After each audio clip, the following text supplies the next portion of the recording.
स्वादिष्ट मेनू मध्ये आपले स्वागत आहे।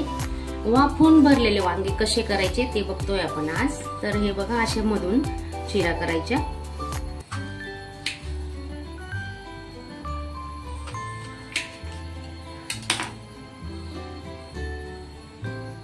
हे वांगे अशी सर्व आपण कापून घेऊ आणि असं थोडं मीठ लावून द्यायचं। मीठ लावून घेतलंय आतून। आता असे वाफवून घेऊ आपण 5 मिनिटं। एकदा तुम्ही नक्की असे वांगे वाफवून बघा, छान होतात।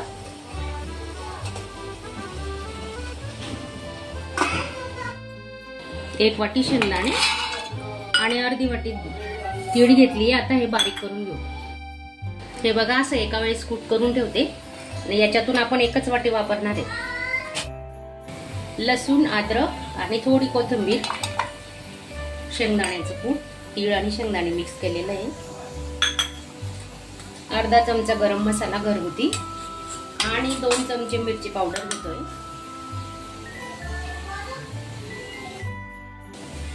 अर्धा चमचा हळद, चवीनुसार मीठ। आपण वांग्यांना पण आधी मीठ लावलेलं आहे। आता हे आपण बारीक करून घेऊ। वांगे मस्त वाफून झाले। आता हे आपण याच्यात मसाले भरून घेऊ। पाण्याचा वापर न करता आपण हा मसाला बनवून घेतलाय बघा, पाहू शकता तुम्ही। कोथिंबीर टाकली आहे आणि थोडं तेल टाकून घेऊ।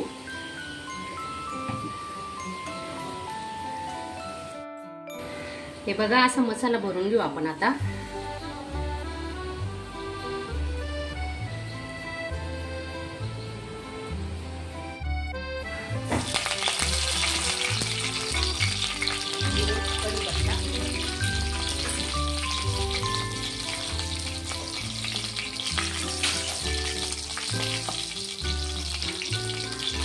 हे बघा, असे वांगे भरून घेतले। आता उरलेला मसाला होता ना, तो पण टाकून घेऊ आपण।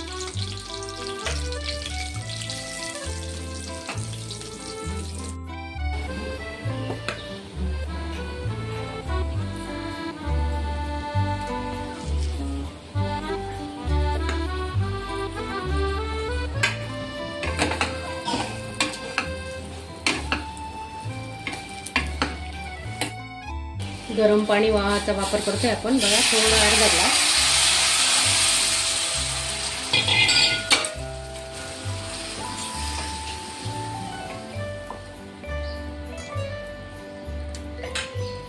अजून टाकू, पूर्ण 1 ग्लास पाणी टाकलंय।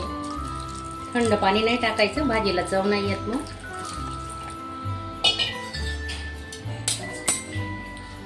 झाकून ठेवा। मीठ टाकून घेतोय।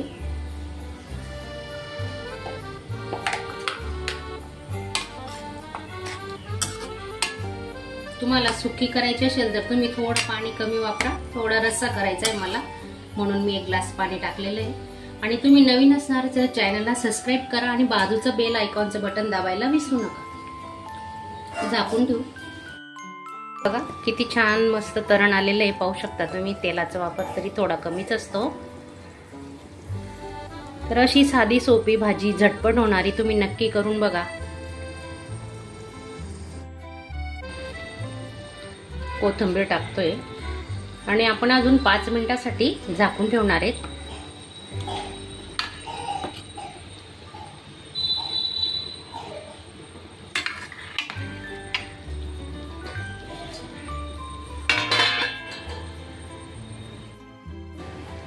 तुम्हाला जर टिफिनसाठी ही भाजी बनवायची असेल ना, तर पाण्याचा वापर न करता थोडं 1-2 चमचे पाणी टाकायचं आणि मस्त सुखे भरलेले वांगे खूप छान लागतात।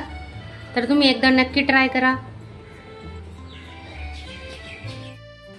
अशा चमचमीत झणझणीत रेसिपी पाहण्यासाठी स्वादिष्ट मेनू चॅनलला सबस्क्राईब करा आणि बेल आयकॉनवर क्लिक करा।